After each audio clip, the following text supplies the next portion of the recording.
Paint இருந்தாரா. அவர் எல்லா வீட்டுக்கும் வெளியே போய் பெயிண்ட் அடிச்சுட்டு இருப்பாரா.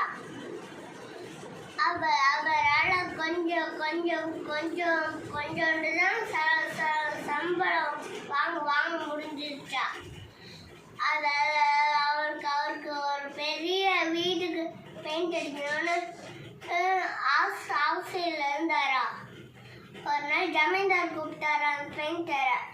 கூப்பிட்டு என்னோட பழகுல பெயிண்ட் அடிக்க சொன்னாரா. நான் டக்குன்னு அடிச்சிருவேன் சொன்னார் அவர்.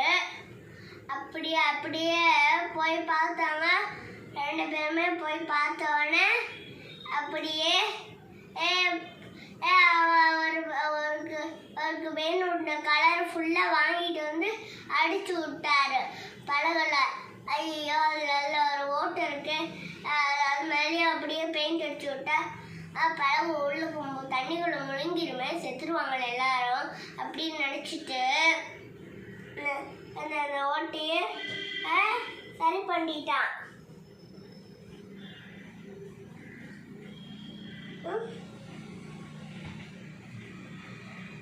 அதுக்கப்புறம்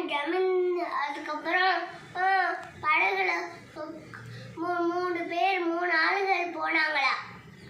அதுக்கப்புறம் போயிட்டு நல்லபடியாக வந்தாங்களா. 4 நாளைக்கு வந்தார் பெயிண்டர் பாபுலால். அப்புறம் வந்தோடனே 30 ரூபாயை வாங்கிட்டு பேசிட்டு போனாரா. அதுதான் நம்மளுக்கு நேர்மைக்கு போயிட்டாரா. நேர்மைக்கு கிடைத்த பரிசு. நேர்மைக்கு கிடைச்ச பரிசா.